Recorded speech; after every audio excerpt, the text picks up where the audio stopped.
Bueno, bienvenidos al Club del Duelo. Este es un grupo de investigación. El psicoanálisis no es tanto una ciencia médica, a pesar de que Freud era médico, sino que está más cercano a una ciencia social. Quiero decir, y el tipo de intervención que hacemos los analistas toca los vínculos sociales, a pesar de que cambia y transforma el cuerpo por ahí de una persona, pero porque el cuerpo tiene una incidencia en la constitución del cuerpo del modo en que se generan los lazos sociales. Ahora vamos a ver cómo, pero digo que la intervención del analista toca sobre un hecho social, hay algo social ahí. Y el duelo es un hecho social, digamos. El duelo no es un hecho meramente individual, sino que el duelo como proceso está ligado a un hecho social. Ahora vamos a ver. Y un texto que nos acompañó bastante en nuestro trabajo era Duelo y melancolía de Freud. Y discusiones que se derivaban de duelo y melancolía. Por ejemplo,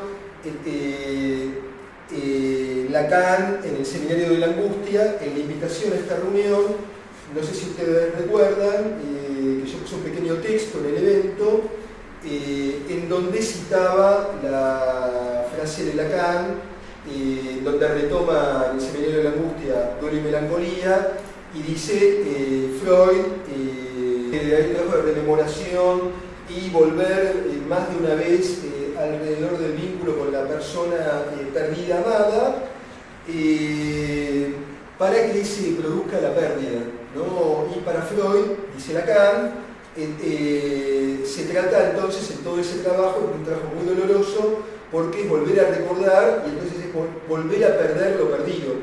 Hay un trabajo de reencuentro, de recuerdo, de retoma, para que se produzca esta operación de hay que volver sobre esa pérdida, y Lacan dice volver a perderlo de alguna manera.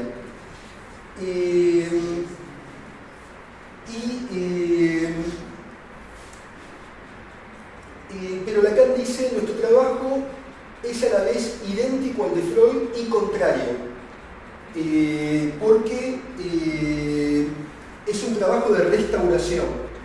No es un trabajo de pura pérdida, sino que se trata, dice, estamos igual que Freud, pero a la vez contrario. Hay algo un poquito distinto que Freud, ya que nuestro trabajo apunta a algo más que esto, dice Lacan, en esa cita del Seminario de la Angustia, a una restauración del objeto. Y esa frase, por supuesto, que es un poquito equívoca y ambigua. ¿Qué quiere decir restauración del objeto? Porque el que se murió, ya está, digamos, ¿no? ¿Qué quiere decir que hay una restauración del objeto? Pero da lugar entonces a ese equívoco, da lugar a que diferentes analistas toman, digamos, versiones y piensan acerca de esto. Y un analista que nosotros trabajamos bastante es Jean Alouche, el libro Erótica del duelo en tiempos de la muerte seca, que lo recomiendo, no sé si lo conocen, Erótica del duelo en tiempos de la muerte seca, en donde durante algunos capítulos hay una discusión crítica a Freud, porque Freud tiene una idea de que... hola, ¿qué tal? Bienvenidas. Gracias. Freud tiene una idea acerca de que en Duelo y melancolía él dice que el trabajo permitiría, adelante, buen día, permitiría una sustitución del objeto, ¿no? Y entonces, ¿cómo? Que el trabajo de duelo permitiría finalmente que hubiera una sustitución del objeto. sobre eso Alouche hace una crítica, pero que haya algo insustituible sienta las bases para que haya algo sustituible. Ahora es como, no duelo el objeto perdido, sino solo si yo era su falta. No duelo el objeto perdido, no hago el duelo por el objeto perdido, sino solo por el objeto perdido en la medida o solo si yo era su falta. Esta frase también es una frase equívoca de Lacan, interesante para trabajar, pero hay que ver cómo se interpreta esa frase. Porque yo he leído textos de analistas que lo interpretan como que no importa entonces, que no me pone triste que tenga una pérdida si es de un objeto del cual yo no era su falta. Como que puedo pasarlo rápido ese asunto. Y más bien es todo lo contrario. Quiero decir, no es que esa frase no quiere decir que no tengo dolor si yo no era su falta, ¿no? Si tuve un novio, por ejemplo, un padre para quien yo no fui su objeto de amor o no me sustituía algo ahí, no es que no puedo sentir la tristeza de esa pérdida por ese vínculo que pudo haber habido, erótico o libidinal. Al revés, puede haber mucha tristeza y lo que puede ser es que no haya duelo, que haya un problema en el trabajo de duelo. Pero eso ya nos aproxima a qué quiere decir trabajo de duelo para nosotros, que es algo que estamos trabajando, nosotros no la tenemos clara, porque si no, no estaríamos acá. O sea, es una invitación a pensar, pero quiero decir, no es que no hay dolor, sí hay un problema, hay, según la frase de Lacan, o según mi interpretación de la frase de Lacan, porque hay muchas interpretaciones, bueno, muchas, 4 o 5, pero es que hay un problema con el duelo, no con el dolor exactamente, porque el duelo es un proceso, hay algo ahí que se tiene que hacer. Vuelvo un poquito a la frase anterior que había dicho, que según Lacan es un proceso que pone en juego una restauración de algo. Y en la invitación que yo les hacía, yo decía que la restauración a mí me suena como la restauración en arquitectura, como una reforma de una casa, digamos, ¿no? Y que se trata de un cambio en la organización del espacio. Hay que arreglar algo del espacio, que ya no puede ser de la misma manera. De un espacio de deseo. Una reconfiguración. Sí, como por ejemplo Freud habla de arquitectura psíquica. Habla de que el psiquismo está en función de un espacio. Entonces, si uno cambia cómo se organizan las cosas, quizás con los mismos materiales, pero con los mismos materiales, no sé, cambiamos, por ejemplo, la disposición de las sillas, ya cambia la disposición del espacio. ¿Se entiende lo que digo? Hay algo de... Sí. Que al cambiar las sillas cambia la posición de tu visión, la posición frente a otra cuestión. Exactamente.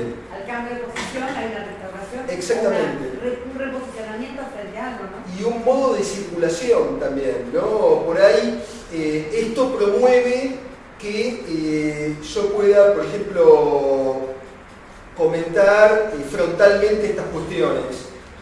Y también tiene límites este modo de organización de este espacio. Por ejemplo, cuando empecemos a conversar, alguien va a tener que darse vuelta para escuchar lo que dice un compañero. Bueno, es incómodo, pero bueno, por ahora nos organizamos así. Pero quiero decir, el espacio configura recorridos y formas de posicionamiento del cuerpo. Alguien puede salir con tortícolis, por ejemplo, de acá. Es peligroso venir acá. Entonces, sí. Respecto a lo que decían de la organización de las sillas, que no es solo la organización de las sillas porque sí, sino, por ejemplo, porque falta la mesa. ¿Qué sentido tiene que exactamente. Las Muy sillas bien. arrumadas? Ya te vas acercando a... Me estás sacando letra. Bien. No, bien.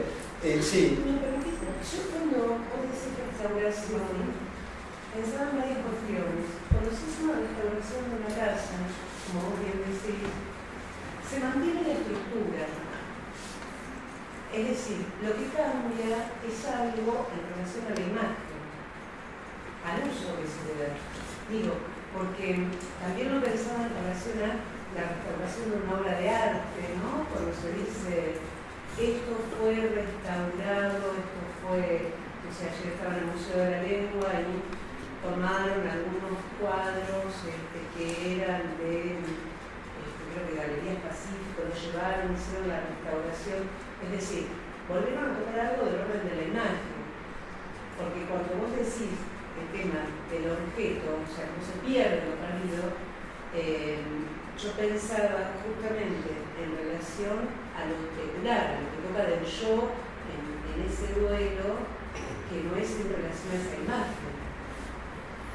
Habría que pensar qué es estructura. Ese es el punto, digamos, ¿no? Para ver, ¿cambió la estructura? ¿No cambió la estructura?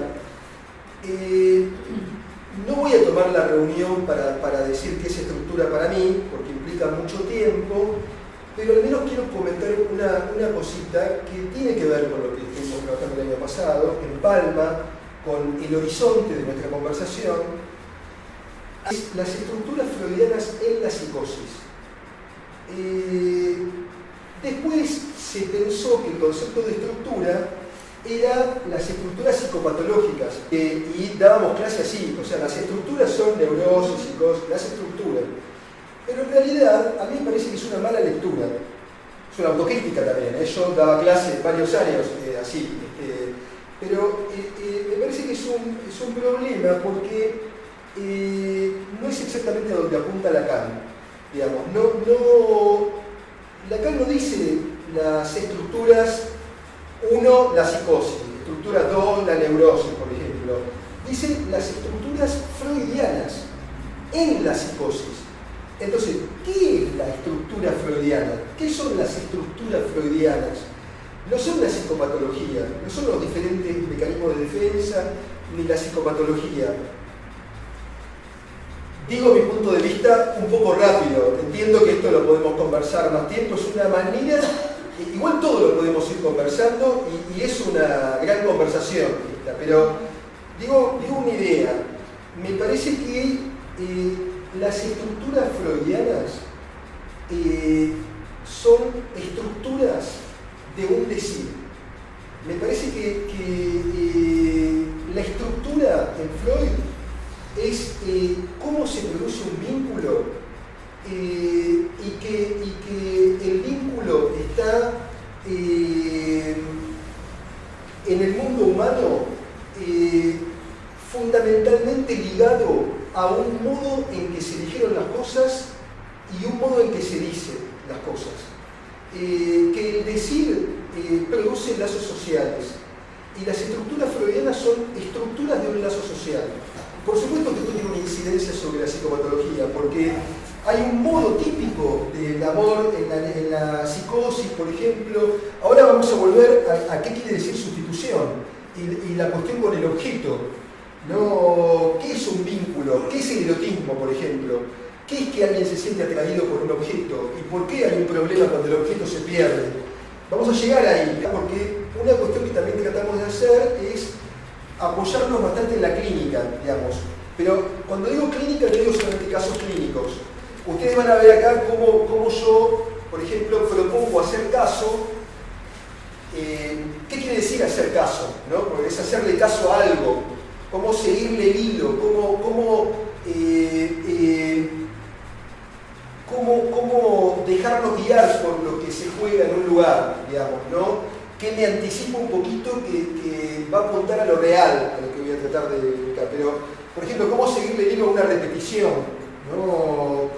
Y tanto en un caso clínico como puede ser en una película, en un cuadro. Quiero decir que la clínica que vamos a hacer acá no es solamente la clínica del caso, sino que puede ser un caso clínico de nuestra práctica, pero también puede ser una observación antropológica. Quiero decir que si vemos que tal cosa se repite en diferentes pueblos, le seguimos el hilo de esa repetición. A ver qué podemos construir. Eso me parece que es investigación. ¿Se ve lo que digo? O sea, y va en la línea de Freud y de Lacan, digamos, no solamente de ellos, pero quiero decir. Entonces, como me interesa como apoyarnos mucho en la clínica, pero la clínica es un sentido amplio. La clínica puede ser una observación antropológica, puede ser una película, puede ser los cuadros de una época, como vamos a trabajar acá, por qué se repetía un asunto, digamos, qué pasaba. Pero entonces me gustaría que esa discusión que ustedes estaban teniendo recién, que me parece que las dos tienen una parte de verdad, pero que la retomemos o la zanjemos apoyándonos sobre algo clínico, ¿no? Como, bueno, a ver acá qué pasó, digamos, ¿no? ¿Qué se restauró o qué se quebró o qué se rompió de esa estructura, digamos, ¿no? Sí, ibas a decir algo. Un poquito más fuerte así sale grabado en la... Algo dijiste de lo que iba a decir, que me quería referir cuando hablaba de las estructuras freudianas, y tomamos cuando tenemos neurosis o lo que sea,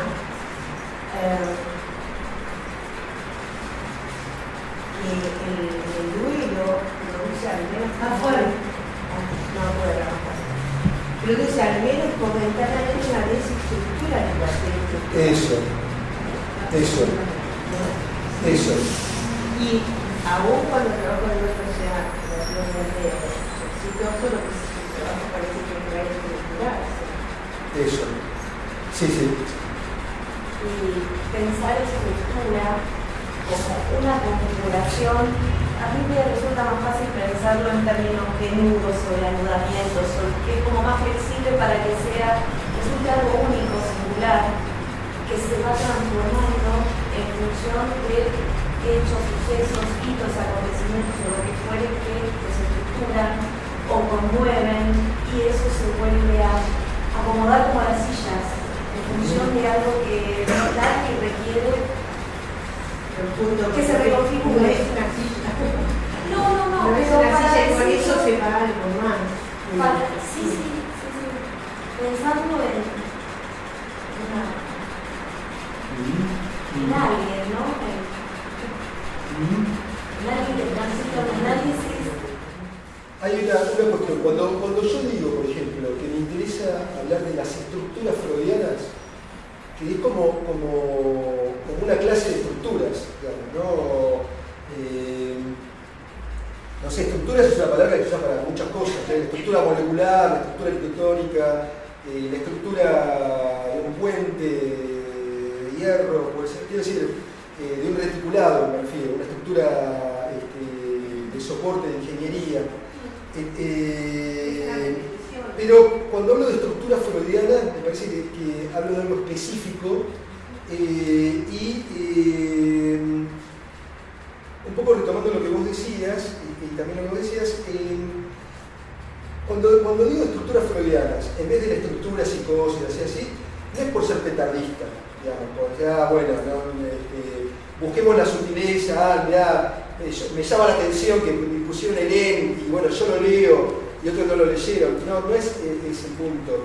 Es que me interesa por los fenómenos de contigüidad en la estructura, digamos, por ejemplo,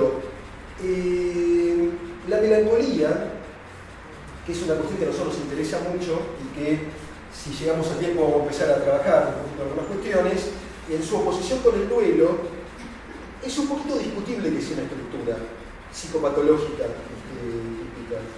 Aunque puede haber, ¿no? como puede haber melancolía que se hace en la psicosis, en la neurosis, hay que ver qué es la melancolía. Entonces hay cruces que me interesan, digamos,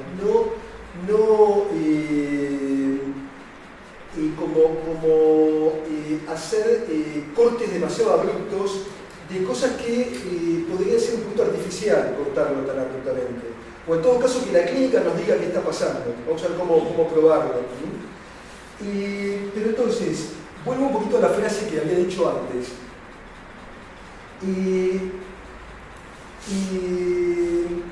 No hago el duelo sino de ese objeto del cual yo era su falta, ¿no? Pero retomo, no hago el duelo, no es que no me duela, no me puede no solamente doler, sino que la separación del lazo libidinal a ese objeto puede ser mucho más difícil que la separación con aquel objeto en donde se dio la cosa de otro modo.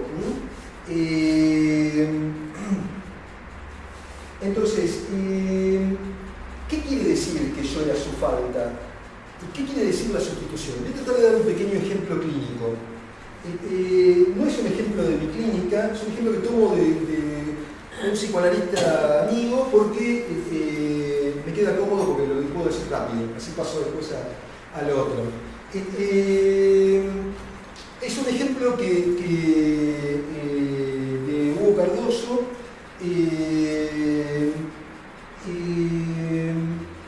que es así. Resulta que había una chica que, una jovencita que viene, lo resumo un poquito, ¿no? Viene con dos problemas básicamente. Uno es que está teniendo problemas en su vínculo con las amigas, se aísla, no engancha bien con su grupo de amigas, porque ella odia ser esas que van a bailar o que hacen cualquier cosa y pierden un montón de tiempo maquillándose y vistiéndose para ir a bailar, etcétera, etcétera, digamos, no hace falta, o sea, lo dejo librado a la imaginación de ustedes, digamos, no. Este tipo de argumentos se puede expandir, puede haber muchos motivos por los cuales ella odia a su grupo de amigas, a las cuales al mismo tiempo aprecia y se siente en soledad, de que entonces no critica y no puede seguir las cosas que estas chicas hacen, por ejemplo ir a bailar o hacer malabarismo para llegar a encontrarse en la plaza con tal porque ve el fulanito. Ella odia eso y al mismo tiempo tiene este problema. Y al mismo tiempo, en la misma línea,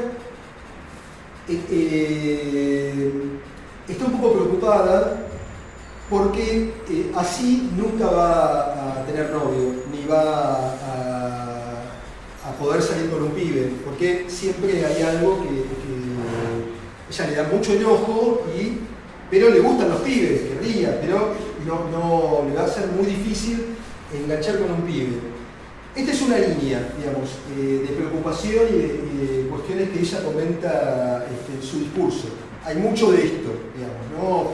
Que se podría resumir como muchas frases como odio cerezas, que bla bla bla bla bla.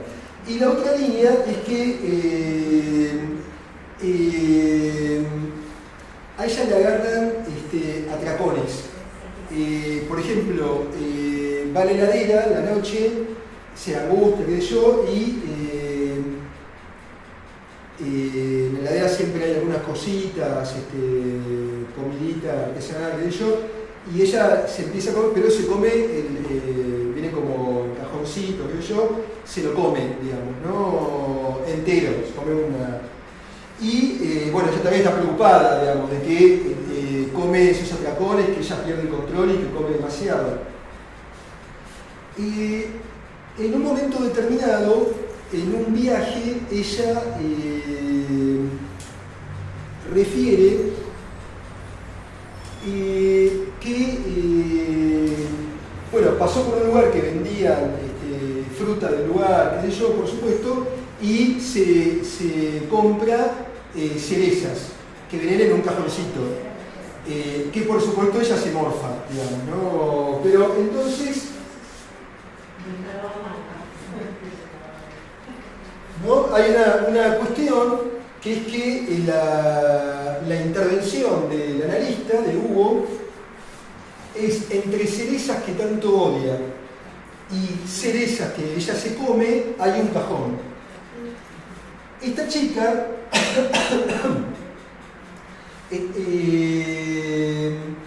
estaba afectada. Por supuesto, esto es algo muy resumido para ir al punto que yo quiero ir, digamos, ¿no? Siempre en las presentaciones, cuando uno expone clínicamente, queda entre nosotros, es secreto, a pesar de que no fui, pero siempre son un poquito forzadas.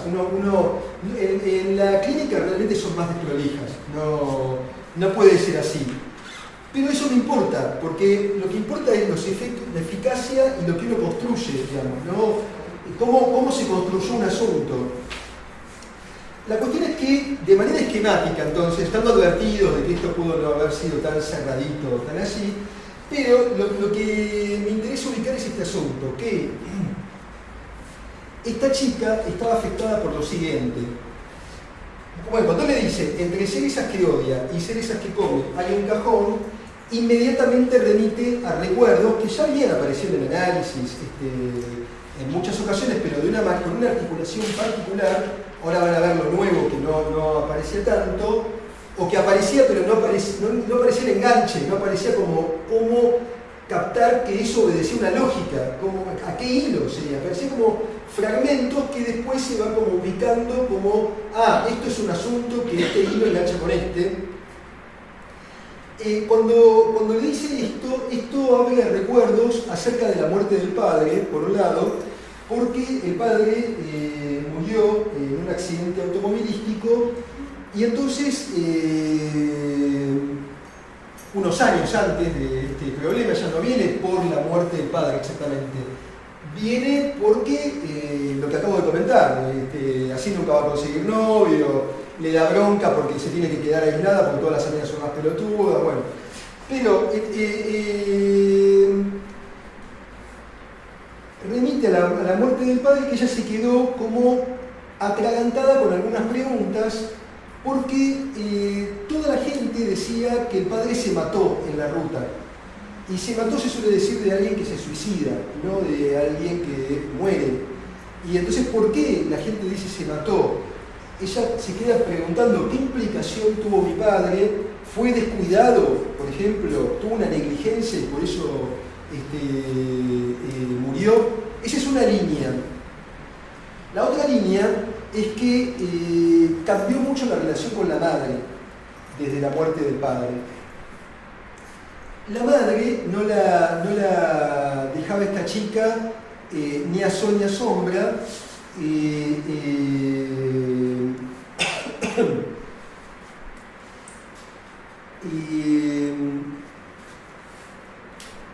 Háganme acordar que hable un poquito de la sombra después. Vamos a entrar así un cuadro. Las palabras nos llevan, nos atraen hacia ciertos lugares. Bueno, la cuestión es que la madre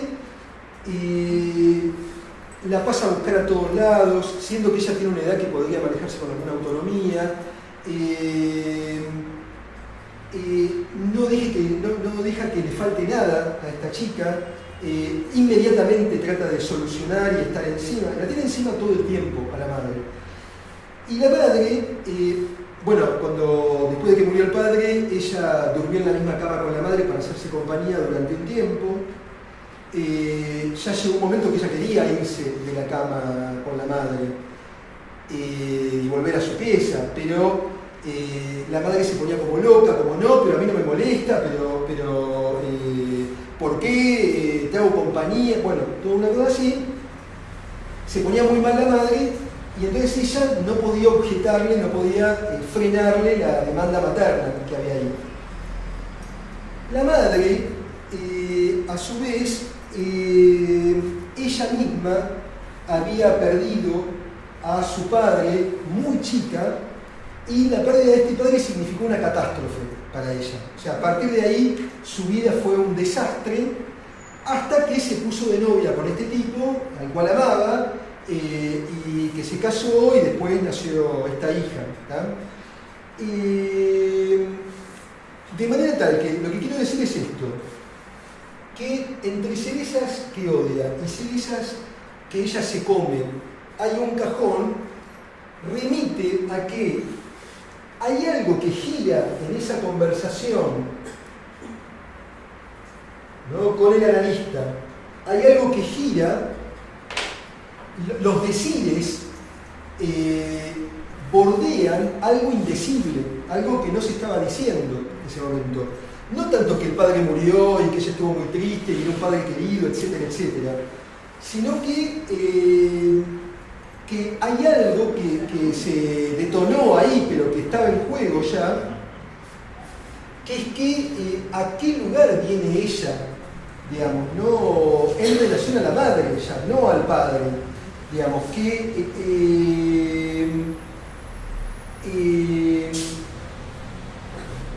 la madre necesita que a ella no le falte nada, le tapa la boca inmediatamente. Cualquier cosa que ella diga, sí, porque tengo un problema, porque yo tengo que ver 2 colectivos, para ir, ya te llego, digamos, ¿no? Quiero decir, inmediatamente la madre no quiere que ahí falte nada, y especialmente no quiere que falte un hombre.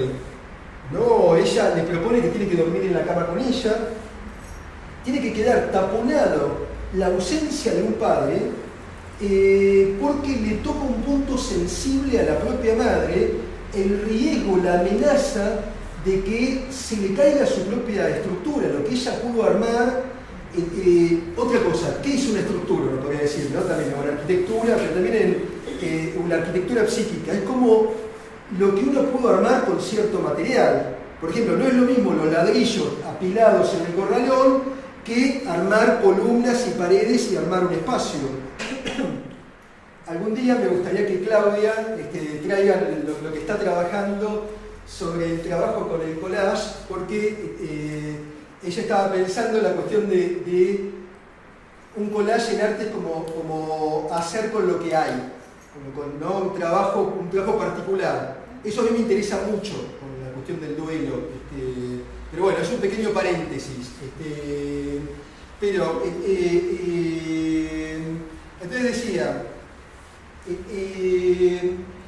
la madre, hay algo de que habría como un riesgo. Ella logró con la alianza con su marido, con esa relación de amor, armar algo que podría haber como la amenaza de que eso se va a desarmar, digamos, ¿no? Y la hija es como el espejo de esto va a ser un desastre, esta va a vivir el desastre. Con lo cual, lo que se pone en juego cuando la madre la quiere llevar en auto a tal lugar no es la necesidad de la hija, sino el trauma de la madre. ¿Se ve lo que estoy diciendo? De manera tal que ahí hay un goce particular, hay algo que juega, hay lo que se dice y lo indecible, lo que no se dice, pero que va a haber que construir. Que en esta interpretación de entre cereza y cereza hay un cajón es una forma de acercarnos a ese punto. Pero en algún punto hay algo indecible, quiero decir, porque en algún punto es imposible de decir con palabras y no se puede saber bien el misterio, lo opaco de lo quebrado en la madre, de los agujeros de la madre. Podemos tener una aproximación a que algo ahí debe pasar porque esta madre está muy hincha con esta hija. ¿Se ve lo que digo? Pero no perfectamente agarrarlo, además de que no es el análisis de la madre tampoco. Pero hay algo que se juega acá, que podemos decir, esto es lo que se dice, el decir es esta cadena, digamos, no es esto. Pero hay algo que no se dice, que hay que construirlo, hay algo indecible,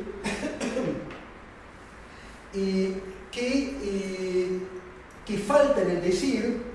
Ese lugar de falta, digamos, de intervalo, ¿no? entre una y otra, entre cerezas y cerezas, ¿no? Hay algo que aparece en donde está el cajón que ella se come, la comida, el objeto oral, pero ella misma es la comida, ella es comida. Quiero decir que habría que pensar esto como, ay, qué lástima, bueno, quizás alguno conoce, y si no igual la próxima lo voy a traer, los cuadros de Escher, en donde, por ejemplo, lo voy a dibujar más o menos, hay un tipo, por ejemplo, que mira un cuadro, pero el cuadro está armado, la perspectiva está armada de una manera, no me va a salir porque no soy Escher, que resulta que acá en el cuadro hay una persona, ¿no? Y resulta que esta persona tiene como está armado el cuadro de una manera que lo mira al tipo por atrás. ¿Se ve lo que digo? O sea que el cuadro de Escher intenta ubicar una cuestión topológica. Quiero decir que lo que veo por delante de golpe me puedo dar cuenta que me está mirando por atrás, que soy mirado en ese asunto. ¿Ven la cercanía con la descripción de Freud del circuito pulsional, digamos, ¿no? Ahora, ¿por qué me interesó dar este pequeño rodeo, digamos, de dar un ejemplo clínico, volvemos un poquito a la cuestión del duelo? Porque, ¿cómo? Por dos cosas. Primero que algo le empuja a ella a morfar, digamos, no es que ella come, que ella tiene la decisión de voy a comer, ella es como un tsunami, digamos, no puede parar, ella algo la empuja a la heladera, digamos. Y segundo, porque lo que ella no se da cuenta es que cuando ella está comiendo, llenando ese agujero y no puede parar hasta que no está vomitando y llena, a lo que está respondiendo es a la demanda materna. Es la madre que tiene que... Vos dijiste, la madre le tapa la boca. Sí. Bueno, ella va de la derecha, hace caso a la madre. Eso es. ¿Se entiende la idea? Pero vos dijiste más específicamente, ella se come. Claro, ella se come, es comida en el sentido de que ella es el objeto que tiene que tranquilizar, es el chupete de la madre. Es un tapón de la angustia materna. ¿Ibas a decir algo? Sí, que la impresión porque ella no ve lo que se está comiendo. Exactamente. Con todo el equívoco que tu frase encierra, ¿no? De que eso tiene un costo alto, de que no hay casualidad que ella sí lo va a conseguir. Se traga un sapo, digamos, como que hay ahí una dimensión de lo que no ve. O sea, ella se está creyendo algo que la madre dice y no ve, digamos, esta otra cosa que la madre. Por ejemplo, la madre, todo esto es para ayudarla a ella, porque no quiere que ella sufra ningún problema, porque encima que se le murió el padre, o sea, no quiere, digamos, no, pero sí. No, pensaba que en la clínica se escucha con frecuencia el intento de reparación de lo propio en los hijos. En este caso hay un duelo, hay dos duelos, el duelo, en el caso, dos perdidos. El del padre de esta chica y el del padre de la madre de esta chica. Sí. Ese primer duelo evidentemente no tramitado por la mujer, porque tiene el agujero real ahí todo el tiempo y ella tapa el agujero. Primero con su marido y ante la pérdida mientras también con la hija, me parece. Sí. Entonces, Yo tengo cuidado para decir no tramitado, me parece que tenemos que tratar de investigar un poquito más todavía. ¿Qué es no tramitado? Entiendo a dónde vas, pero porque me parece que la forma de decir las cosas después también las palabras nos llevan para un lado o para el otro. Quiero decir que puede ser no tramitado, también puede ser que pudo haber tenido alguna forma de tramitación, pero que algo otra vez, o sea, porque siempre son enganches un poquito frágiles, como que las estructuras no son indestructibles, ¿no? Como si uno dijera, esta pared es muy sólida, sí, pero yo vengo con un taladro neumático y digo, como dicen, Pepe rompe y te la rompo, digamos. O sea, depende, lo sólido o no sólido depende en relación a qué fuerza. algo que se desarmó. Que se desarmó también puede ser, claro. Y vas a decir algo, pero un cachito, sí. Pensando en la intervención de la analista, no sirve tanto nombrar, interpretar lo innombrable en relación al duelo de la madre, sino restaurar la falta. Sí, muy buena tu observación, porque efectivamente estoy completamente de acuerdo y voy a apoyarme para avanzar un poquito más en eso. No se trata de que la palabra clave maravillosa es cajón, digamos, ¿no? Y que pudo captar, esta es la clave de la estructura, sino que es un modo de situar algo ligado a eso indecible, de cómo ella quedó tomada en un circuito de goce ¿A qué me refiero con un circuito de goce? A que le da una satisfacción o le permite compensar a la madre o arreglar un asunto que en algún punto es inarreglable. Le arregla falsamente a la madre este asunto. Entonces, espera, un segundito. Me parece que el punto es cómo hacer, ese es como el arte, de alguna manera, de nuestro trabajo un poquito, ¿no? Nuestro trabajo tiene una partecita de arte también, o artesanal, como quieran llamarlo, pero es cómo poder acercarnos a ubicar un lugar en donde ella se ha sustituido, se ha convertido en un objeto, pero que a su vez ese objeto que ella es comida, yo lo llamo así comida, digamos, ¿no? Hay una parte que ya es mía, empieza a jugar lo de Hugo, era solamente el ejemplo y era en relación a otra cosa, digamos. Pero quiero decir, el punto en donde ella es comida, ella se sustituye a un lugar, pero no es una metáfora, porque ven que sobre eso no hay palabras justamente. Hay un lugar en donde en acto ella actúa, toma un lugar, toma un rol de alguna manera, se sustituye a un objeto tapón que al mismo tiempo no tapona nada. No es un tapón en el marco de un fantasma, digamos, no es un tapón que verdaderamente va a resolver que a pesar de todas las propuestas de la madre hacer malabarismos, una madre muy esforzada para hacer cosas, salir de su trabajo rápido para ir a buscar a alguien, para darle todo, para que no le falte nada, económicamente compensar todo y tener el mismo ingreso que cuando vivía el padre, ¿no? Hacer como malabarismos para que en ningún lugar esta chica tenga la falta de un padre, pero a esta chica que es un espejo que es ella misma, o sea que no vuelva a jugarse que pueda faltar un padre. Entonces, y aún así, por más que la madre haga malabarismos, este padre falta, ¿se ve lo que digo? De manera tal que, y además este padre vino, el padre de esta chica, el marido de esta madre, vino al lugar de otra cosa también, ¿no? Como siempre es la dinámica de la vida, de que no hay forma de que alguien se satisfaga perfectamente y se va enganchando con diferentes cuestiones.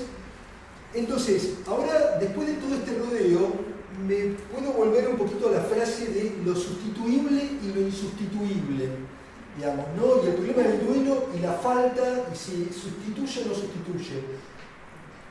Porque, por ejemplo, en este ejemplo, que es un ejemplo, después vamos a ver una cosa un poco más compleja con la melancolía, pero es un ejemplo un poco más típico y bastante, entre comillas, que se mueve bastante fácil, ¿no? Quiero decir que esta chica sale de este estado, puede moverse y replantearse sus cuestiones con una relativa facilidad. O sea, la intervención analítica, igual esto es como el resumen de varios años de análisis, pero la intervención analítica permitió que esta chica se mueva, no siempre es tan fácil. Ahora sí. Y siempre más allá de lo que plantea Freud como sustitución, sí. En ese caso, en esto, que creo que no sé si lo dice en esas palabras de acá, pero que dice que después de un trabajo de duelo el sujeto no es el mismo. Y creo que ahí hace alusión a esto que ella planteaba, de ese cuadro es el mismo después de restaurado, que hace un cambio de posición subjetiva. Creo que ahí hay síntomas que uno podría decir que expresan ese duelo no trabajado en relación al padre, ¿no? Como eran no cerezas. Uno también puede pensar ahí, hay un padre todavía no revelado para que no aparezca un novio, que ella quiere, ¿no? Pienso esto de que el sujeto no es el mismo, y eso hace una cuestión de estructura, donde la posesión después de un trabajo de duelo ya es totalmente diferente. Y ahí sí, ahí me parece que uno podría decir, porque una pregunta que tiene que estar sobre el horizonte de nuestra conversación es esto. Porque el trabajo de duelo está íntimamente vinculado. Yo en la invitación les proponía pensar que la investigación sobre el duelo no toca solamente el problema de la pérdida de seres queridos, sino que toca la clínica psicoanalítica en un sentido más amplio, porque el duelo está íntimamente vinculado a lo que se llama función de corte en psicoanálisis. Quiero decir, ¿cómo alguien se desprende, cómo despega de estar tomado en un cierto circuito pulsional? ¿Cómo hace alguien? Porque imaginen que esto que yo resumí es como la vida de esta piba, digamos, ¿no? Es como una matriz lógica, es un modo resumido, como siempre, cuando uno hace esos resúmenes es un poquito abusivo, esquemático, pero bueno, espero que me den esa licencia de que lo puse muy rapidito para poder charlar nosotros, no tanto para abundar en la profundidad del caso clínico, ¿no? Pero ¿cómo hace alguien para despegar de haber sido tomado en un lugar determinado? ¿Qué quiere decir función de corte en psicoanálisis? Porque el goce o los modos en que alguien queda enganchado no se cortan por decreto, ¿no? Por ejemplo, yo tengo una experiencia de que en una época estaba muy de moda, por suerte es una moda que ahora está pasando, aunque no sé, algunos dicen que ahora vuelve de nuevo, pero bueno, está un poco discutible, como una moda de estilos de intervención analítica que cierta gente llamaba acto analítico, que para mí es un error, eso no es un acto analítico, y de formas muy breves y muy como, tenían que ser como taxativas, como así de corte, para cortar el goce. Entonces, por ejemplo, tengo un amigo que en una época, hace unos años atrás, había ido un analista muy famoso de ese estilo de intervención, digamos, que dan, como... No escuché. Un carnicero. Claro, un fanático del corte, digamos, no... Pero claro, todas las horas, ¿qué es corte? ¿Qué es corte para nosotros? Resulta que va y bueno, tiene la sesión, qué sé yo, y no tenía guita, porque no me acuerdo, porque no había llegado a sacar la guita del cajero y estaba con poca guita en el bolsillo. Entonces me comenta la analista, mirá, bueno, esto no tengo plata, te la tengo que pagar la próxima, discúlpame. Y el analista, seguramente con buen ojo, porque mi amigo tenía un problema con la plata particular, eso es la verdad, no estoy diciendo que no. ¿Cómo?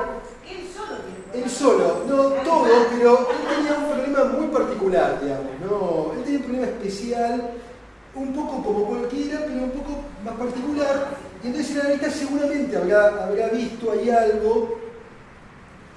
Y entonces él cuenta la plata para ver si algo le puede pagar a cuenta. Y entonces le ofrece pagarle algo a cuenta. Pero se quiere quedar con algo porque él después tenía que ir volando a una reunión de trabajo y tenía que tomarse un taxi y no puede ir. Entonces el analista agarra y le agarra la plata, como diciendo, bueno, vos dijiste que no tenías y tenés. Estás como retenido, como si planteara en acto. Retenés la plata y no la largás, y la tenés. Claro, mi amigo se quedó como atónito, porque esto le implicaba quizás perder el trabajo, porque iba a llegar tarde a una reunión importantísima, porque no tenía la plata para tomarse el taxi. Bueno, era todo un lío. Y mi amigo no sabía si cagarlo a piñas al analista o que tenía que pensarlo y que era una intervención analítica lacaniana y que quizás tenía razón y que tenía que pensarlo. Bueno, la cuestión es que se fue muy mal de esa situación, se fue, bueno, eso le trajo un montón de problemas porque por supuesto le trajo un problema en el trabajo, qué sé yo, y la verdad es que no logró cambiar la posición de mi amigo. O sea, lo que logró es que mi amigo no vaya más a ese analista. Es decir, el corte,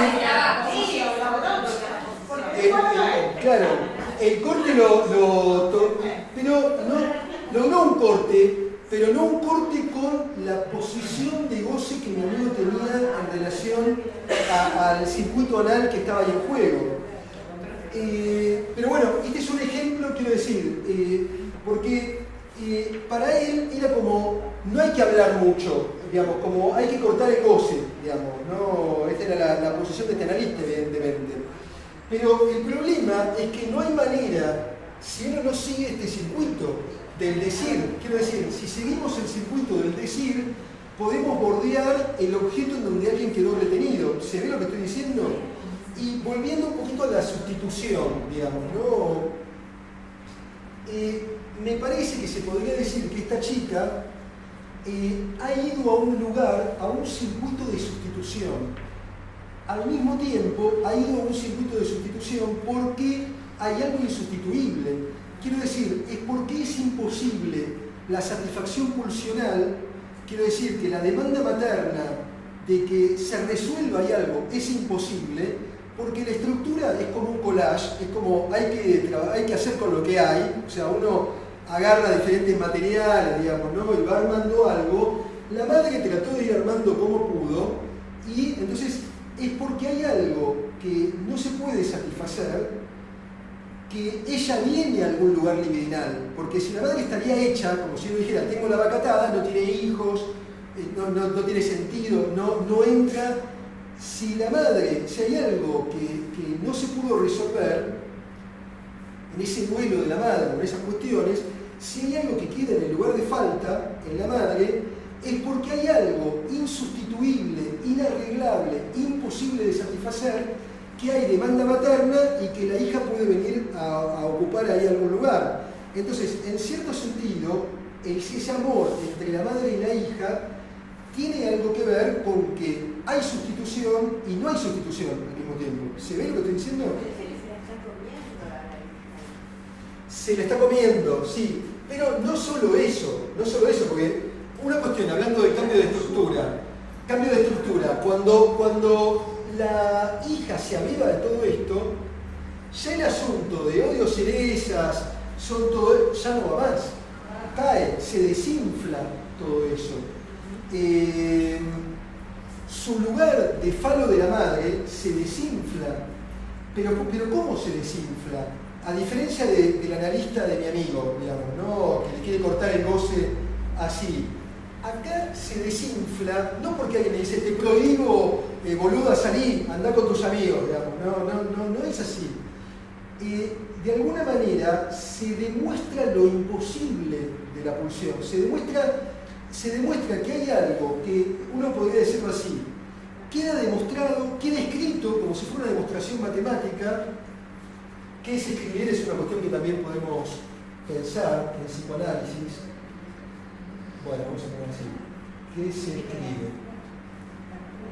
No en psicoanálisis. La cuestión de escritura y duelo, digamos, ¿no? Pero quiero decir, hay algo que queda como si fuera una demostración matemática. Como de alguna manera han logrado escribirse algo que demuestra que ella no le va a poder resolver eso a la madre. Y eso desinfla su lugar fálico, de ser el falo de la madre.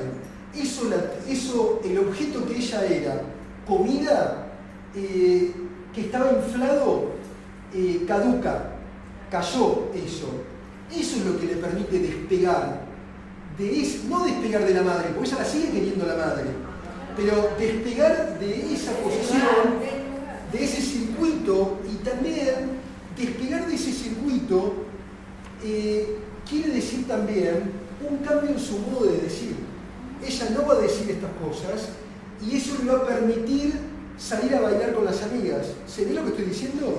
Entonces, volviendo un poquito a la polémica de la estructura y los cambios, yo creo que de alguna manera habría que decir, en mi propuesta, digamos, no digo que sea la única posibilidad, pero me parece que de alguna manera habría que decir que esto es un cambio en la estructura. O sea que la estructura es una estructura de un decir, de cómo se dicen cosas, digamos, ¿no? Lacan decía en relación al nudo Borromeo, por ejemplo, y a la lógica de nudos, que RCI eran dimensiones de un decir. Incluso jugaba con la palabra dimensión como dicho mansión. Es la casa de un decir. ¿no? Hablando de casa y arquitectura, digamos, ¿no? Podríamos decir, ¿es la casa de un decir o también cómo los decires fabrican casas? ¿No? Fabrican espacios que alojan de una manera o de otra a un sujeto. Acá había un sujeto alojado, no es que no. Depende a qué llamemos sujeto también. Todo en psicoanálisis es como polémico, pero bueno, había algo de la subjetividad, vamos a decir, acá en juego. No es que no había, pero estaba en el síntoma, por ejemplo. No, había como un protesto de esta chica en relación a cómo ella quedaba como prisionera de esa angustia materna, ¿no? Y también de ese goce materno, de ese empuje, de esa demanda a tapar ese agujero materno. ¿Se ve lo que estoy diciendo? Entonces, me parece que se puede hablar ahí de cambio de estructura en la medida que haya un cambio en la lógica del decir, que genere espacios diferentes.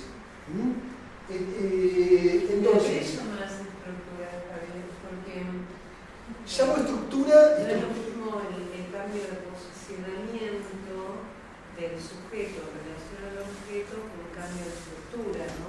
Si Bueno, lo que pasa es que yo llamo estructura, diferencio la estructura psicopatológica, lo que se suele llamar diagnóstico de estructuras psicopatológicas, de estructuras freudianas. Ahora no me estoy metiendo con las estructuras psicopatológicas, me interesa mucho esa cuestión porque me parece que muchas cuestiones que vamos a hablar del duelo y la melancolía exigen una como sensibilidad a cómo se está diciendo algo, a seguirle el hilo a esos decires. Y entonces desde ese punto de vista, para mí se puede hablar de, por ejemplo, estructura del duelo. No, y no es una estructura psicopatológica, porque no es que porque el duelo es una neurosis, psicosis o perversión, o sea, puede cruzarse con el tema de lo que se llaman estructuras psicopatológicas. ¿Se ve lo que estoy diciendo? Para mí estructura es el modo en que se configura un vínculo. Eso es estructura. Es el estilo de cómo alguien quedó como tomado en su posición en la vida. También la posición del sujeto en relación al objeto que hace a lo funcional, a la estructura fantasmática. Sí, exactamente, la estructura fantasmática, y que implica el modo de trabajar, el modo de divertirse, el modo de coger, o sea, que implica, eso va a implicar un modo de estar en el mundo, o también un modo de fabricarse un mundo. Y eso se puede leer en los decires de las personas, pero también si llamamos decir a que a veces se puede leer un decir en un modo de actuar. Quiero decir que alguien en un acting o en un modo de conducirse en la vida puede ser un modo de decir algo. ¿Se entiende? Un modo de expresión de algo, de que se está jugando algo ahí. Entonces, se ve un poquito la cuestión de lo sustituible, lo insustituible, y cómo quizás podemos dar un pasito más que lo que el año pasado, cómo entramos en la polémica con la luz de lo sustituible y lo insustituible, digamos, ¿no? Entonces,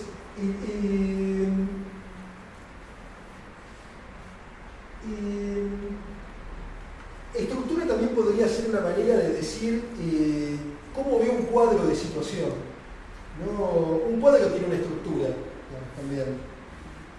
Y todo el asunto es, nosotros para investigar acerca del duelo, ¿cómo leemos el cuadro? ¿En qué lugar nos ubicamos el cuadro? Porque me parece que desde el punto de vista del psicoanálisis, Lacan daba la indicación de que un analista tenía que estar como Velázquez en el cuadro de las meninas. Quiero decir que no lo vemos desde un punto de vista de objetivo, como diciendo yo estoy afuera de este cuadro, sino en qué lugar me coloco para leer un asunto. Esto es algo que vamos a seguir conversando, pero una cuestión, una cuestión antes de pasar al otro. Este es una reproducción de un cuadro de Magritte. A mí me gusta mucho este cuadro porque, para situar la siguiente cuestión, me parece que, imaginemos que nosotros estamos acá, en la playa, acá está la arena, en el mar, y nosotros estamos acá. ¿No? Este hombrecito somos nosotros. Si nosotros viéramos para adelante, veríamos el mar. Y no veríamos esta especie de asteroide, ¿no? Este planeta, de manera tal que podríamos ver un cuadro, pero al mismo tiempo hay algo invisible, o sea, no captamos la fuerza de gravedad, la atracción de las olas y de nuestro flujo sanguíneo, vamos a decir así, por la potencia gravitatoria de este astro. ¿Se ve lo que estoy diciendo? Quiero decir que puede haber algo que es invisible y que atrae, que condiciona todo el cuadro que nosotros estamos viendo. Me parece una buena gráfica de ejemplo clínico, digamos, ¿no? Algunas cosas que uno no ve, pero que comandan la escena, que tienen una fuerza gravitacional suficientemente potente para que todo gire alrededor de esa fuerza. Y hay que ver cómo salgo de esa órbita. No es así por decreto, que me da la plata, como en el caso de este analista. Pero un elemento que me parece importante para investigar y para seguir el hilo, para ver cómo se da un corte y cómo es la función de la repetición. Ustedes ven que para que esta operación sea posible, esta mujer habló 200 veces de que odio cerezas, que la cereza, que me como la cereza, y seguramente más de una vez se comió un cajoncito de cereza que tenía en la heladera, hasta que en esa oportunidad el analista enganchó algo, digamos, ¿no? Pero hay diferentes modos de la repetición, pero nuestra brújula es la repetición, de alguna manera. Entonces, ahora sí, quizás podemos pasar a esto, pero un primer paso, no vamos a meternos mucho, porque me interesa más conversar con ustedes, digamos, ¿no? Pero quiero decir esto. Como el tema de duelo y melancolía es un tema que está en el horizonte, es como este planeta, o sea, somos como tomados bajo la gravitación de la incidencia de la potencia de la enseñanza de Freud, de cierta manera. A mí me interesó bastante darle algunas vueltas a duelo y melancolía y algunas cuestiones también específicas de la melancolía, digamos, ¿no? Y entonces encontré un libro que no lo encontré en castellano, estaba en inglés, pero pude ver algunos fragmentos en castellano porque internet ayuda bastante, un poco, que se llama Anatomía de la Melancolía, de Barton, de 1620 y pico. Es desordenado, lo dejo mucho como asociación, como hipervínculo, como voy como otra cosa, y después me avivo que hay algo que se repite y trato de construir una hipótesis de por qué esto se repite en diferentes lugares, algo así, digamos, ¿no? Entonces, al mismo tiempo que estaba hojeando la anatomía de la melancolía de Barton, de 1627, estaba mirando la película Melancolía de Lars von Trier, que es una película bastante nueva, de hace unos años atrás,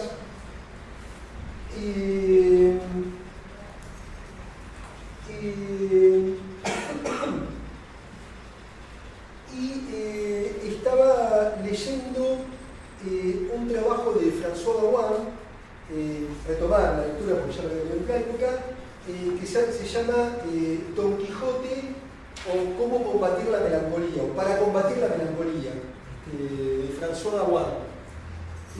Ustedes saben que Cervantes nace en 1547 y el Quijote lo escribe más o menos también alrededor de 1600, ¿no? ¿Cómo? 1616, 1616. Bueno, ¿ven qué? Bueno, pero más o menos, nosotros no somos investigadores históricos, o sea, solamente nos interesa los textos para ubicar las líneas de repetición de algunos asuntos, no somos eruditos. sea, o por lo menos yo no lo soy, ¿no? Como no conozco a todos, por ahí algunos sí, pero yo soy medio queso con esas cosas. Entonces, pero ven que el trabajo de Cervantes está muy cercano, el trabajo de Cervantes con el trabajo de Barton sobre la melancolía, ¿no? El trabajo de Don Quijote con el trabajo de Barton y con el trabajo de Durero, que pinta este cuadro que es muy famoso, que se llama Melancolía.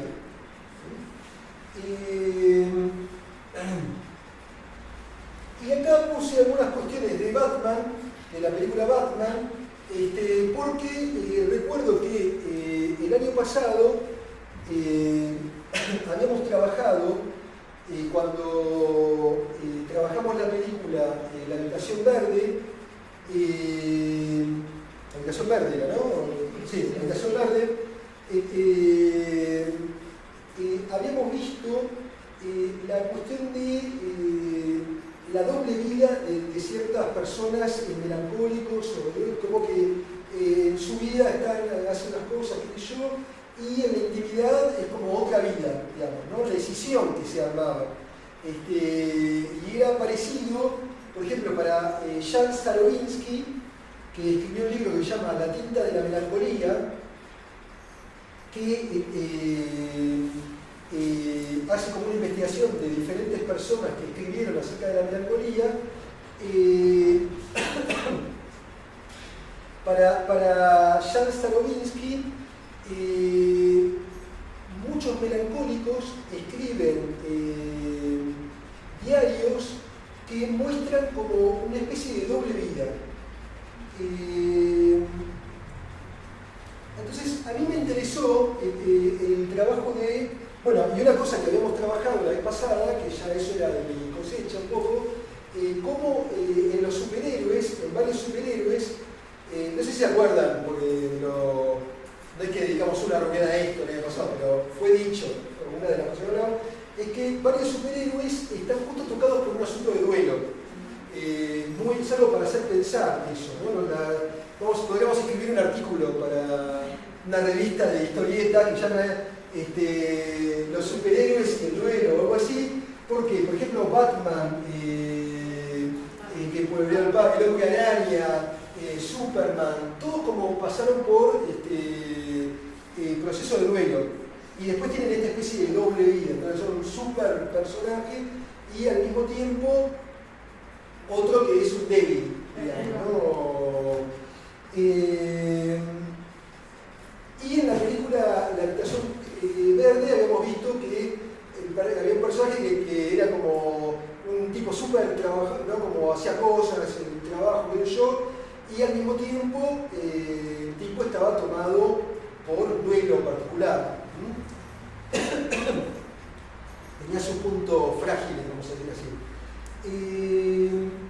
Entonces, me interesó lo siguiente, lo dejo planteado para que tengamos un poquito de tiempo para charlar y la vez que viene entonces ya empezamos, porque todo esto fue como una introducción, o sea, ahora empezaríamos el asunto, que es que Barton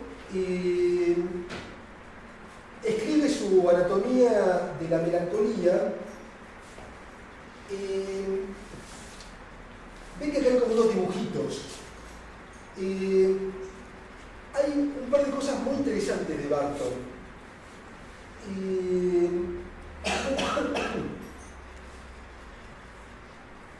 Primera cuestión, él describe la melancolía como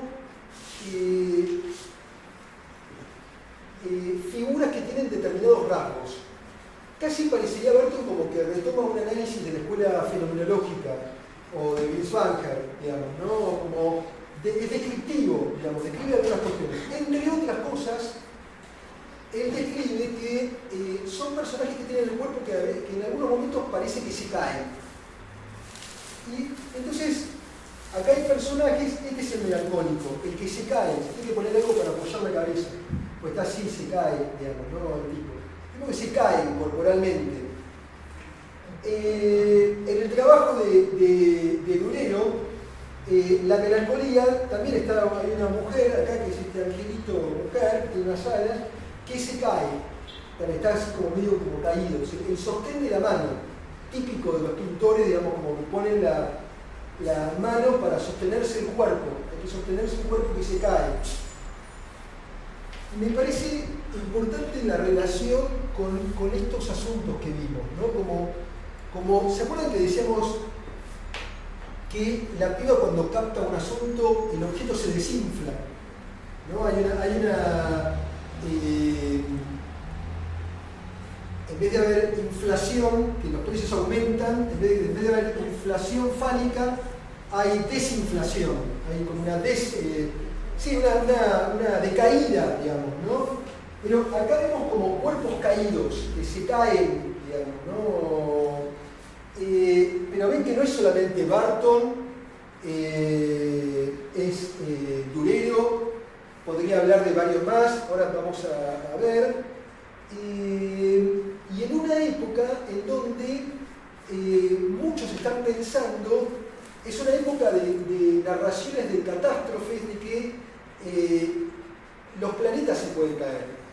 De hecho, yo estuve investigando en la época de Durero, porque es un cuadro como que ellos lo llaman simbólico, muchos críticos de arte, porque hay símbolos, ven el tiempo, los símbolos de la geometría, bueno, diferentes cuestiones que vamos a trabajar la vez que viene, y acá hay algo que es una especie de meteorito o de cometa que va, y algunos dicen que más o menos alrededor de esa época ocurrió en serio un fenómeno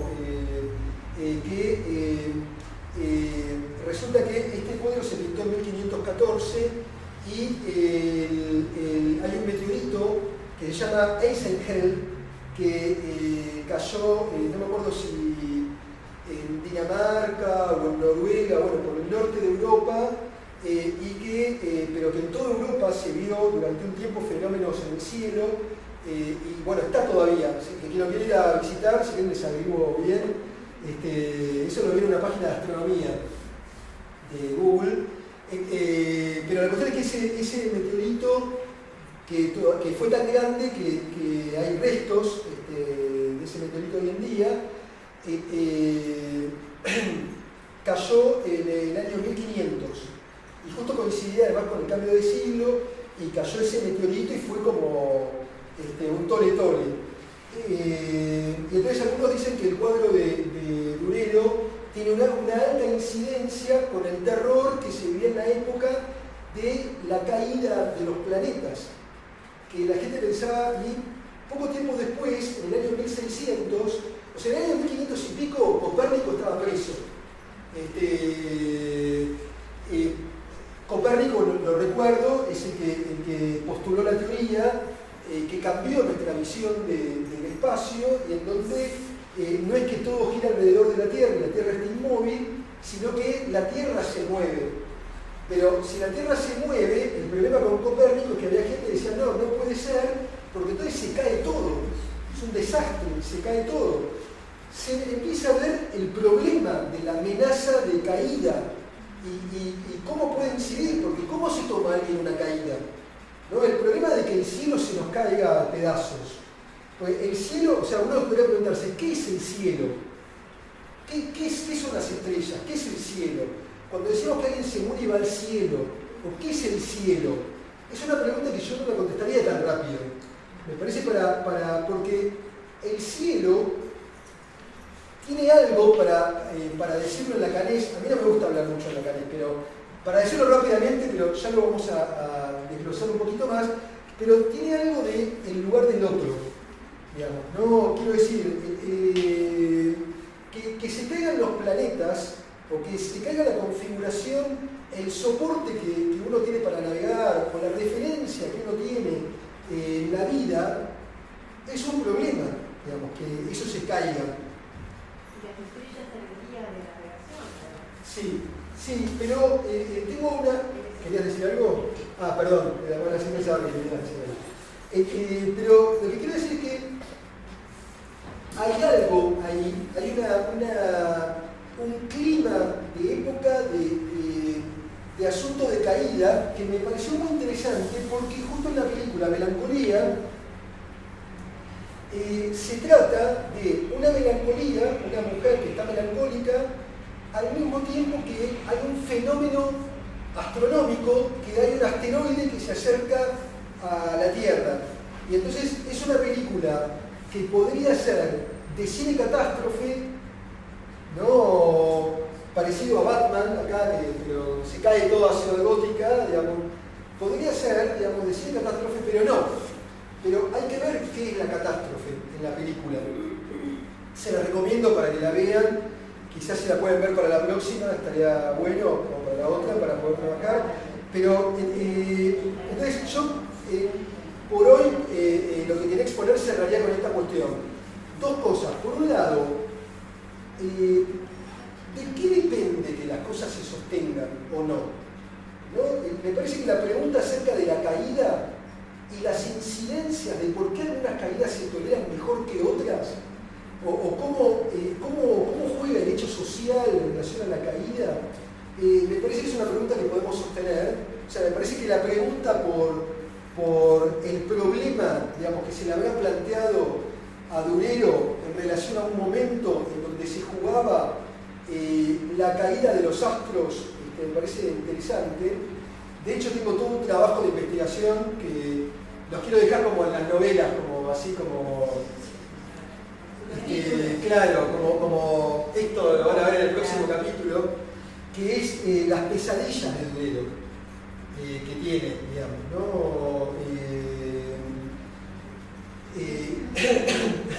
Pero, por un lado, la cuestión el problema de en base a que algo se sostiene o no se sostiene, y cuál es el problema de si se cae, y se restaura o no se restaura, ¿qué se hace con eso? Esa es solo una línea de preguntas. Segunda cuestión, espera, un segundito, termino la cosa y ya vamos a todo. Segunda cuestión, ¿por qué insiste tanto en algunos autores la cuestión del enmascarado o la doble vida? Por ejemplo, en Barton escribe este libro bajo el seudónimo de que él es Demócrito Jr. y que es una conversación entre Demócrito y Heráclito. Y él es Demócrito Jr. Interesante que es ¿no? Este es Heráclito, este es Demócrito. Y bueno, después los otros dibujitos son otras cosas, pero no importa ahora. Pero porque él se ve con características parecidas a Demócrito.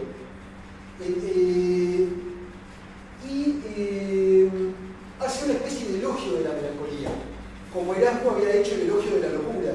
Como que hay algo interesante en la melancolía, y además él dice que muchos males del mundo, por ejemplo la melancolía, se alivian con dos cosas. Esto me parece interesante, no lo voy a desarrollar ahora porque exige un tiempo, pero lo dejo picando como inquietud y como pregunta. Una cuestión es la música, porque hay muchísimos músicos que componen causados por un duelo. Desde Eric Clapton hasta Bach, que escribe varios requiem, hasta,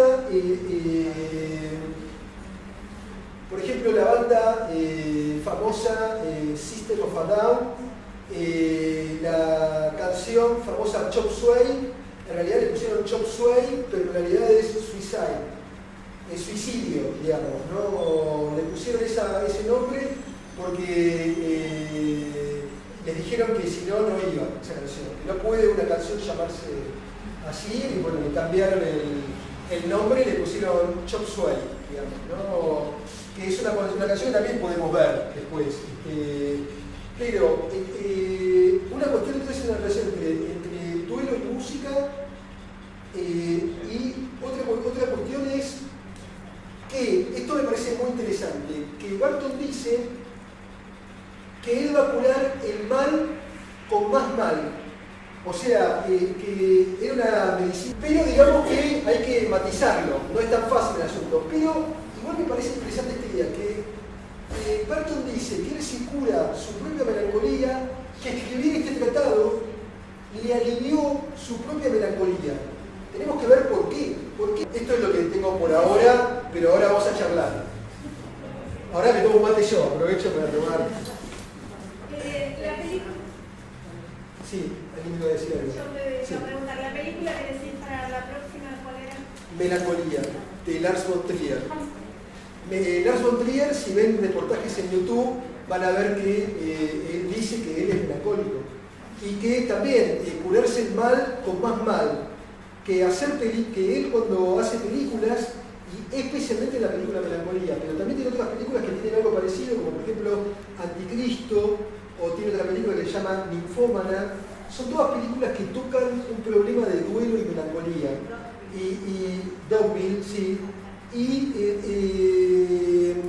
Lars von Trier también tiene un pensamiento parecido al de Barton, que dice, voy a curar el mal metiéndome más en el mal. Él dice que hacer una película sobre la melancolía lo hizo poner bien, que él habitualmente tiene una forma de carácter, es un tipo muy talentoso, que ganó muchos premios, no sé si lo conocen, Lars von Trier, son muchas películas, desde afuera uno podría pensar, le va bien en la vida, este tipo tendría que estar contento. Pero, bueno, no, digamos, no, esto no es así. Pero el tipo, cuando hace películas, y películas sobre algo muy triste, que es que él dice que a él le puede pasar lo mismo que a la chica de Melancolía, la protagonista, digamos, ¿no?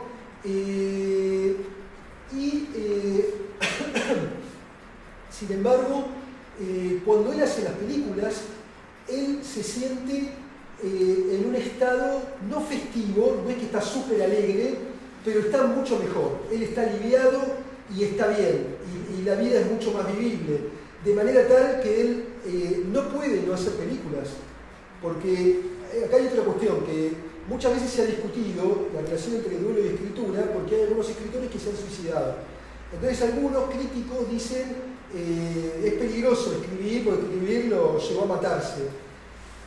Pero yo creo que, por lo menos en los casos que he estudiado, en algún momento estudié un poquito de Alejandra Pizarnik y otros, yo creo que más bien cuando hay un problema que no pueden escribir, por algún motivo, o que escriben pero hay algo que se cayó de para qué les servía esa escritura, ahí se matan. No es que escribir lo lleva a matarse, como en Van Gogh, por ejemplo. No es que pintar era peligroso y lo llevaba a matarse.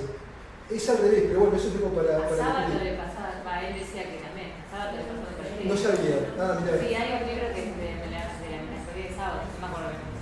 Me gustaría si me podéis después pasar datos. Sábado tenía el nombre de un hijo anterior muerto, y ahí está la historia de la melancolía. O sea, él dice que cambió la física por la escritura porque él vomitaba todos sus demonios. Sí, Sábado es una historia muy parecida a eso. Bueno, muy interesante. Ese tipo de historias me interesan que las investiguemos. O sea, me parece que de ver ese tipo de repetición podemos construir hipótesis. Yo tengo alguna, por ejemplo, acá que voy a decir, pero voy a decir la próxima. Jaime, ¿vos querés decir algo? No sé si querés decir algo, estaba pensando, pero ya que me invitas a decir algo. Dale, siempre estás invitado. Invitado de lujo, por supuesto. Esa es una opinión. Personalmente. Bueno, pensaba unas cuantas cosas escuchándote, pero lo del otro, ¿no? Me hizo acordar con la canés, el otro, que parece que es un otro que conserva aquel que está en un trabajo luego, digamos, ¿no? Lo conserva sin hablar, como diríamos, ¿no? Pero también el otro puede ser bueno o malo, ¿no? Hablando de literatura, John Bowles escribió un libro llamado El cielo protector, a lo que dice. Y también, no sabía. Fíjate de hablar fuerte, así queda grabado. Dice que hay una película. Bertolucci no está. Bertolucci es la película de la madre buenísima que se llama Cautivo Dragón. También está el reloj, pero yo creo que ahora quería decir otra cosa. Por ejemplo, hablando de poesía, porque me parece que el expresamiento a través del arte en general, que toda la mayoría puede estar con medio club, de algo que no se puede terminar de algo que implica un fracaso de la inscripción, ¿no? O de algún tipo de inscripción que varía seguramente según la manifestación artística de que se trate. Y hablando de Pizarnik, que se suicidó, que fue paciente de León Stroh, También. Me acordaba, justo cuando vos hablabas antes de la mención, me acordaba de una frase, un verso de un poema que dice: quiero llegar hasta el fondo. Vamos hablando de esto de ¿no? Sí, hay que ver a dónde ir, ¿no? A fondo sin palabras, porque fracasó también en dos, que la cuestión varios poemas son desgarradores, ¿no? Lo mismo de Paul Celan, por ejemplo, ¿no? Hay un trabajo excelente de Adorno que compara, donde lee, ¿no? A Paul Celan críticamente. Adorno es un discípulo crítico de Heidegger, ¿no? Excelente discípulo crítico, que por ejemplo le dice, hablando del comienzo y del final, dice por qué lo originario, el terruño, el arraigo a la tierra, tiene que ser lo verdadero, por ejemplo. No nos remite a lo verdadero. Y no se trata de la verdad de Heidegger, sino la verdad filosófica. Me parece súper producido. El texto de Paul Celan es el texto que escribe, se llama ¿Quién soy yo? ¿Quién eres tú? ¿No? En donde también está cuestionado por Paul Celan la cuestión del ser. Nosotros pensamos, es melancólico, ser melancólico. ¿Se trata de eso o se trata de un estar? Que, bueno, me parece que, como decía, ¿no? Esto de las manifestaciones artísticas atraviesan esto, ¿no? Un procesamiento que es un fracaso. Por más, porque cuando uno dice, bueno, no tramitó el duelo, como mencionabas antes, ¿no? Respecto a esa expresión, que es muy común, ¿no? Uno puede decir, bueno, ¿qué querría decir tramitarlo? ¿A dónde se supone que nos conduce la tramitación del duelo? ¿No? Me parece que lo que sucede es que es inevitable hacer ese trabajo. Pero hay una cuestión. Implica un fracaso en el hecho de el cielo no batado, digamos, ¿no? Para conservar al otro, ¿no? En ese sentido, ¿no? Sí. Pensaba que esto del trabajo tramitado, no tramitado, retomando lo que el enojo de Alonso Freud, es si es con reto, sin reto, como es ese tema. Incluso Freud mismo lo dice respecto de la muerte de su propia hija. ¿No? Cuando habla de un dolor, uno podría decir, nada es insustituible en ese mundo, ¿no? Respecto de la pérdida de la hija.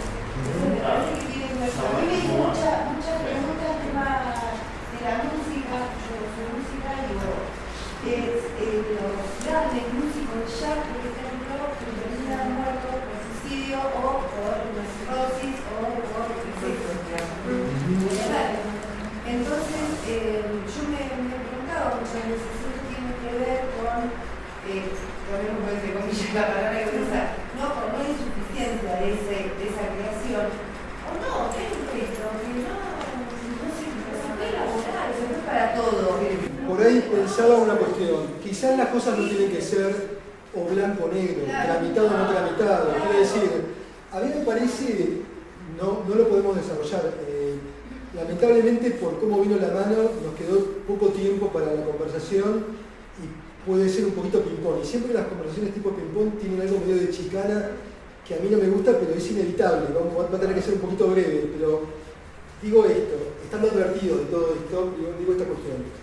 Quizás, gracias. Quizás no tiene por qué ser tan fanático o blanco-negro, tramitado o no tramitado. Por ahí, tramitado puede ser, sin entender que sea una tramitación completa de un asunto, puede ser que se haya producido un movimiento que permita incluso, no que algo sea, no tanto el problema de que se haya movido todo ahí, sino que se haya habilitado el transporte. ¿Vieron que hay una expresión que se llama insoportable? Por ejemplo, algo es insoportable cuando no tiene soporte, pero soporte quiere decir, algo es soportable cuando se podría transportar, cuando se puede derivar a otro lado algo. La palabra transferencia, que es una palabra cercana a nosotros, viene de ahí, digamos, ¿no? De operaciones de transporte, de movimiento. O sea, ¿cómo hacer que algo que era insoportable, que no tenía movimiento, que no tenía derivación, que por eso es insoportable? Porque si a mí me tiran una tonelada de ladrillos, es insoportable, me destruye. Pero si yo tengo un mecanismo que puedo derivar eso y que en vez de tirarme una tonelada encima, me pasan de a un ladrillo, por ahí puedo mover una tonelada. pero porque puede hacer el transporte, puede hacerla. Entonces, eso queda insoportable. Si encuentro la manera de dar soporte a un movimiento, se vuelve soportable. Entonces, me parece que en el trabajo, lo que se llama tramitación del duelo o trabajo de duelo, puede ser, es una opinión, puede ser que se trate de construir el soporte de que pueda producirse una derivación, no de que todo el trabajo se haya hecho en ese análisis, mucho menos en una sesión, digamos, ¿no? Se ve lo que estoy diciendo.